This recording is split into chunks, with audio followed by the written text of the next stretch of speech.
dia, pessoal! Hoje nós vamos resolver os exercícios de aceleração em queda livre, né?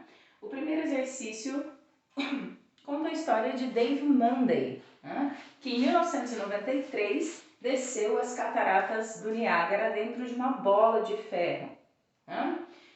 O exercício nos diz que em 26 de setembro de 1993, Dave Munday foi até o lado canadense das cataratas do Niágara com uma bola de aço equipada com um furo para entrada de ar e caiu 48 metros até a água e as pedras que ficavam aqui embaixo. Então, nós já sabemos que o deslocamento foi de 48 metros. Né? Por conveniência, eu vou dizer que a minha posição inicial, deixa eu só colocar aqui do lado, né? Colocar aqui embaixinho, para a gente aproveitar melhor o espaço. Então, eu vou dizer que a minha posição inicial, y0, era de 48 metros e a posição final era de 0. Né? Caso vocês considerem a posição inicial aqui no início do movimento como 0, então a posição final vai ser 48 com um sinal negativo, né? Porque a gente está se deslocando no sentido negativo de y, ok? De qualquer forma, considerando y0 igual a 48 ou y0 como 0, né, a gente chega nas mesmas respostas, beleza? Continuando. Suponha que a velocidade inicial era nula e despreze o efeito do ar sobre a bola durante a queda. Então, nós também já conhecemos a velocidade inicial.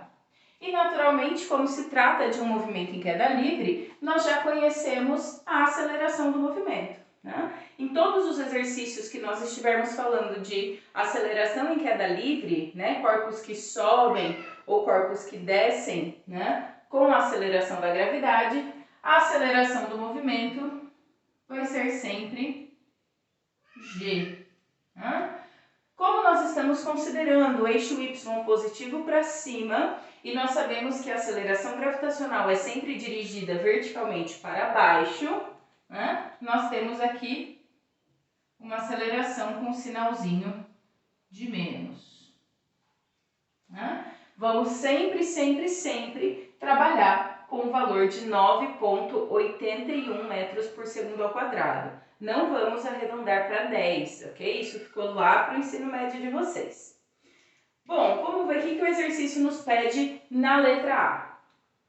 Quanto tempo durou a queda de Dave Munday? Ou seja, quanto tempo ele passou para sair desse pontinho aqui, que nós estamos considerando como sendo 48 metros, até cair até o final das cataratas. Né? Então, aqui na letra A, o exercício nos pede o tempo de queda. Como nós temos posição inicial, posição final, velocidade inicial e aceleração, mas não temos a velocidade final, a gente vai ter que usar a equação y menos y0 é igual v0t menos meio de gt quadrado.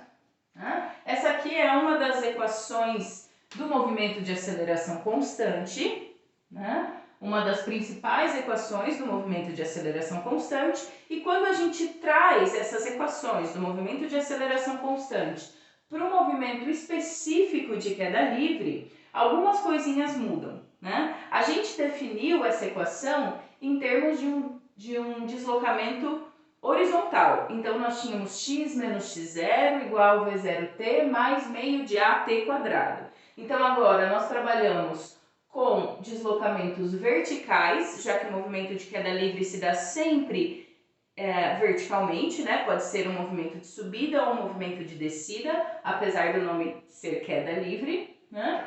E aqui, onde nós tínhamos mais meio de at quadrado, nós já colocamos o sinal de menos, né, indicando que a aceleração gravitacional é sempre dirigida para baixo, ok? Bom, vamos resolver isso aqui. O que a gente quer determinar são os tempos, né? Na verdade, o tempo de queda. Substituindo aqui, a gente vai ver que y vai ser 0, que é a nossa posição final.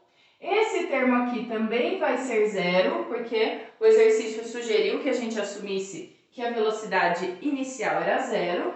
Então, nós ficamos com menos y0, que é o 48, é igual a menos meio vezes 9,81 vezes t ao quadrado. Né? Então, a gente simplesmente vai passar o 2 multiplicando o 48, né? Na verdade, vamos passar como menos 2, né? Temos negativo desse lado com negativo desse, vamos ficar com resultado positivo para o tempo. Então, eu passo 2 multiplicando 48, 9,81 dividindo todo mundo e vai sobrar t ao quadrado. Sempre que eu tiver um número elevado ao quadrado, nesse caso uma letra elevada ao quadrado, e quiser saber quanto ela vale, eu aplico a raiz quadrada dos dois lados. Tá? Então, aqui nós vamos ficar com raiz de menos 2 vezes menos 48 dividido por 9,81. Ok? E aqui, se eu não me engano, vamos ficar com 3,13. Isso. 3,13 segundos. Ok? Assim como na resolução dos exercícios de movimento com aceleração constante, né? Lembrando que os exercícios de queda livre são apenas um caso especial do movimento com aceleração constante, né? A melhor forma da gente saber qual daquelas todas equações a gente vai precisar usar é observar os dados que o exercício me dá e o que ele me pede. Né? Sabendo o que eu tenho e o que eu preciso determinar, fica mais fácil de eu olhar ali o meu formulário e saber qual equação eu consigo usar. Ok? Bom, então chegamos que para descer esses 48 metros de cataratas, né? Com uma velocidade inicial igual a 0, o Dave Manden levou em torno de 3 segundos, né, para que acontecesse essa queda. Lembrando, gente, que para a resolução desse exercício, nós estamos desconsiderando toda e qualquer resistência, né? Resistência do ar, resistência da água, enfim. A gente está considerando como se não houvesse atrito nenhum entre a bola que o Dave Manden estava ali dentro e a água ou o ar das cataratas ali envolvidos nessa descida, ok? É importante a gente entender isso. Bom, vamos para a letra B. Vou deixar anotado o tempo aqui, porque a gente vai precisar dele. 3,13. Vamos lá.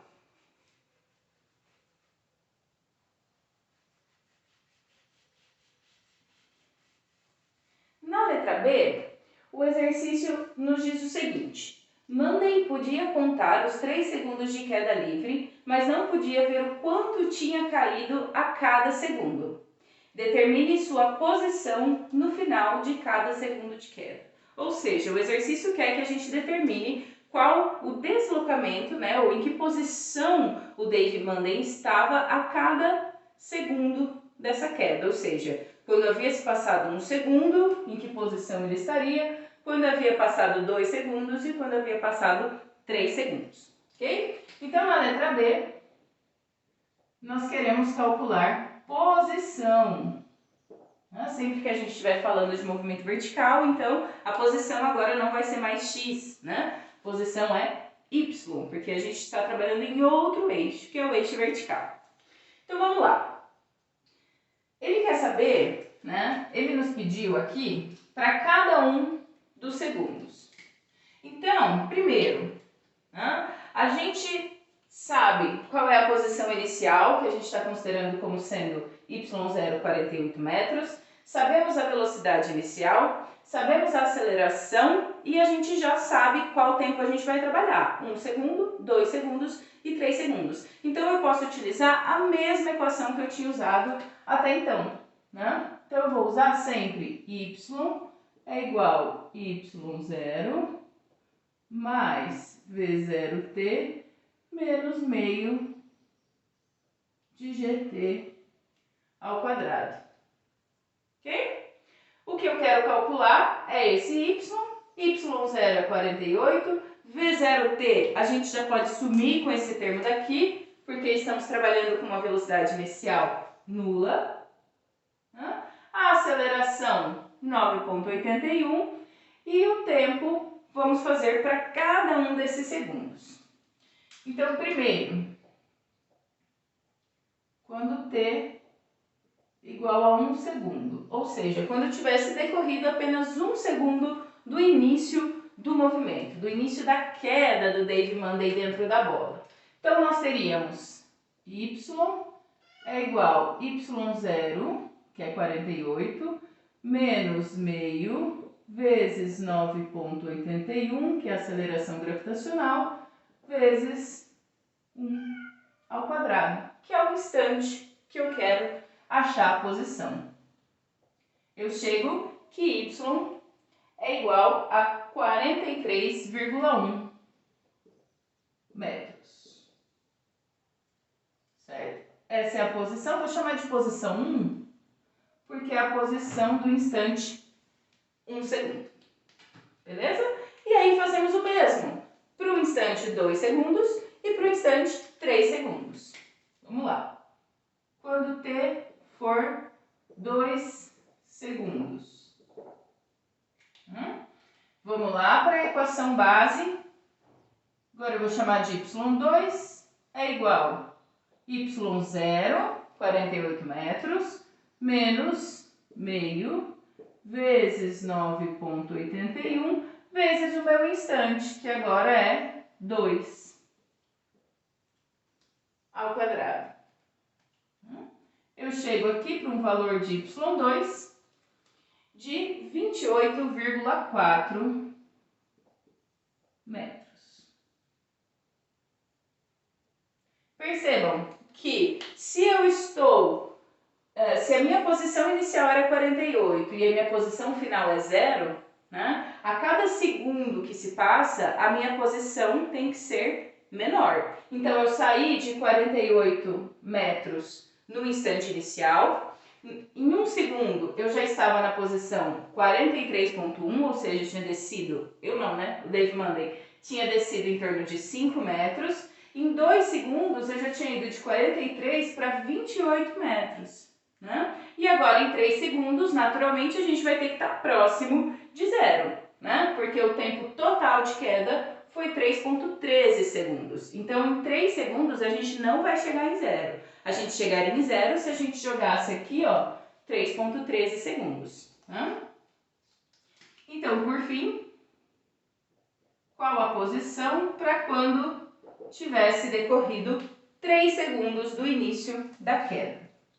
Então, o nosso y3 vai ser y0, 48, menos meio de gt quadrado, meio vezes 9,81, e agora o meu instante é 3 segundos. Chegamos numa posição y3 aqui de 3,9 metros. Certo? Facinho, né? Tranquilo demais. Se a gente jogasse t igual a 3,13 segundos, nós chegaríamos na posição y igual a 0. Ok? Bom, vamos para a última parte desse exercício. Que, se eu não me engano, ele vai nos pedir a velocidade em cada um desses instantes. Ô, gente, não é a última não, é a letra D. Desculpa. Na letra C, então, nós acabamos de determinar em que posição o Dave Munday estava no instante t igual a 1, t igual a 2 e t igual a 3. Né? Agora na letra C, o exercício nos pede a velocidade dele ao atingir a superfície da água, né? Ou seja, na letra C, eu quero saber qual é a velocidade final de queda. Com que velocidade ele chegou quando acabou os 48 metros de queda, né? Bom, para isso, a gente tem duas opções disponíveis de equação. Nós podemos utilizar Torricelli, v quadrado igual v0 ao quadrado menos 2g delta y.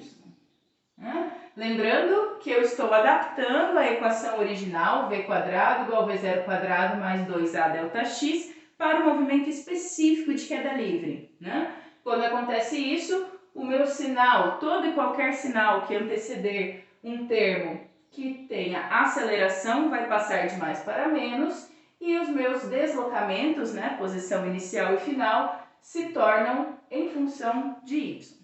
Né? Posso determinar a velocidade final dessa forma ou posso utilizar a equação v é igual a v0 menos gt, né? Que a equação original era v igual a v0 mais at. Né? Aqui eu determino a velocidade dependendo aqui do meu deslocamento, que a gente sabe que foi de 48 metros, e aqui eu determino a velocidade dependendo do tempo total de queda. Qualquer uma das duas equações são válidas para esse caso, porque a gente já tem todas essas variáveis definidas, exceto velocidade final, ok? Então, por simplicidade, vamos utilizar essa equação aqui, beleza? Então, para determinar v é igual a velocidade inicial, 0, menos aceleração gravitacional, 9,81, vezes o tempo total de queda, que nós determinamos lá na letra A, 3,13. Né? Lembrando, gente, de tomar sempre cuidado de analisar as unidades de medida, né? Se o meu deslocamento está em metros e a minha aceleração em metros por segundo ao quadrado, né? O meu tempo tem que estar em segundos e a minha velocidade tem que estar em metros por segundo, ok? Não misturem quilômetros por hora com metros por segundo, beleza? E aqui a gente chega numa velocidade de 30,7 metros por segundo. Eu sugiro que aí em casa vocês resolvam por essa equaçãozinha de Torricelli aqui, né? Para ver se de fato batem esses valores, ok? Teoricamente, esses valores devem ser os mesmos, né? A velocidade determinada por Torricelli ou determinada por essa equação aqui deve ser de 30,7 metros por segundo. Beleza? Bom, agora sim vamos para o último ou para a última parte do exercício, ok? Aqui na letra D, nos perguntam o seguinte: qual era a velocidade de Monday ao final de cada segundo? E ainda, se ele sentiu o aumento de velocidade ou não, né? Bom, vamos ver. A gente vai fazer a mesma coisa que nós fizemos na letra B, só que para a velocidade, né?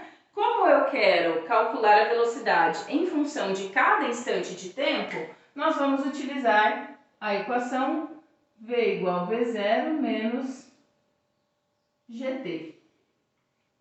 Né? Aqui não cabe Torricelli porque eu preciso da velocidade para cada instante de tempo específico. Né? Como nós sabemos, v0 vai ser 0, então a minha velocidade vai depender especificamente da aceleração gravitacional e do instante de tempo escolhido. Então vamos lá. Primeiro, quando t for 1 segundo, a velocidade vai ser menos 9,81 vezes 1. Então, a minha velocidade, menos 9,81 metros por segundo. Professora, por que minha velocidade é negativa? Por quê? Vamos analisar em termos de vetores, né? Vamos pensar aqui, ó. Talvez aqui t igual a 1, aqui t igual a 2, e aqui, vamos pensar numa descida retinha aqui, né? Só para a gente não se confundir. T igual a 1, T igual a 2, T igual a 3. Eu tenho aqui, vou colocar um pouquinho mais para baixo. Aí. 3 posições diferentes para cada tempo. E nós vimos na nossa aula de teoria que no movimento de queda livre, o que acontece durante a subida? Vamos pensar aqui, só fazer um parênteses para a gente fazer a análise desses sinais que a gente vai encontrar para a velocidade, tá? No movimento de queda livre, eu posso ter a parte da subida e a parte da descida, certo? Durante a subida, o meu vetor velocidade está apontando para cima. Eu saio, eu começo o movimento com uma certa velocidade inicial, eu preciso ter uma velocidade inicial para essa partícula subir, e essa velocidade vai diminuindo até que no ponto mais alto da trajetória ela é zero, instantaneamente zero. Por quê? É o momento em que a minha partícula vai mudar o sentido do movimento. A direção continua sendo vertical, mas primeiro eu tinha uma partícula que se deslocava para cima, velocidade para cima, aceleração para baixo. Quando velocidade e aceleração têm sinais opostos, o módulo da minha velocidade diminui. Então, a minha velocidade vai diminuindo até se tornar instantaneamente zero. O módulo da minha velocidade. Na descida, eu tenho velocidade para baixo e aceleração gravitacional, que continua sendo para baixo. Então, na descida, eu tenho velocidade e aceleração, ambas com o mesmo sentido. Quando velocidade e aceleração têm sentidos iguais, o módulo da minha velocidade aumenta. Então, eu vou ter o módulo da velocidade aumentando, porém, o sinalzinho da velocidade tem que ser negativo, porque a minha velocidade está no sentido negativo do eixo Y. Então, na subida, o sinal da velocidade é positivo e da aceleração é negativo. E na descida, o sinal da velocidade é negativo e da aceleração continua negativo. Então, aqui aqui diminui o módulo da minha velocidade até se tornar zero instantaneamente lá no ponto mais alto da trajetória. E aqui o módulo da minha velocidade aumenta, ok? E é isso que a gente vai observar na resolução da letra D desse exercício. Vamos lá. Para 1 segundo, a minha velocidade era menos 9,81. Para 2 segundos, nós temos V é igual a menos 9,81 vezes 2. Então, tem uma velocidade, vou colocar 1 e 1 aqui, 2, só para a gente saber do que a gente está falando. Então, aqui eu tenho uma velocidade de menos 19,6 metros por segundo. Então, percebam, o módulo da minha velocidade aumentou, ou seja, o tamanho do meu vetor velocidade aumentou, mas o sinal negativo é mantido, porque a velocidade continua sendo um vetor que aponta no sentido negativo de y. E por fim, t igual a 3 segundos. V3 menos 9,81 vezes 3. Isso aqui me dá uma velocidade de menos 29,4 metros por por segundo, né? E o módulo continua aumentando, né? Esse módulo aumentaria até o instante 3,13 segundos, que é o máximo, né? De velocidade que eu teria, porque daí acaba o movimento, né? E daí o exercício pergunta ali, será que o Dave Manden sentiu o aumento da velocidade? Né? A gente pode afirmar que ele não sentiu esse aumento de velocidade porque a aceleração dele era constante, né? A aceleração dele durante o movimento era sempre 9,81 metros por segundo ao quadrado para baixo, né? Negativo aqui. Então, como não houve variação de aceleração, o Dave Manden não sentiu esse aumento de velocidade, né? Por exemplo, num carro a gente sente uma aceleração ou uma desaceleração, né? Por exemplo, numa freada muito brusca, a gente tem uma desaceleração muito rápida, então a gente sente essa mudança de aceleração, essa mudança de velocidade, né? Mas nesse caso, com uma aceleração constante, o Dave Manden não conseguia sentir a mudança de velocidade conforme ele ia caindo rumo às pedras, ok? Beleza, gente? Já voltamos para mais um.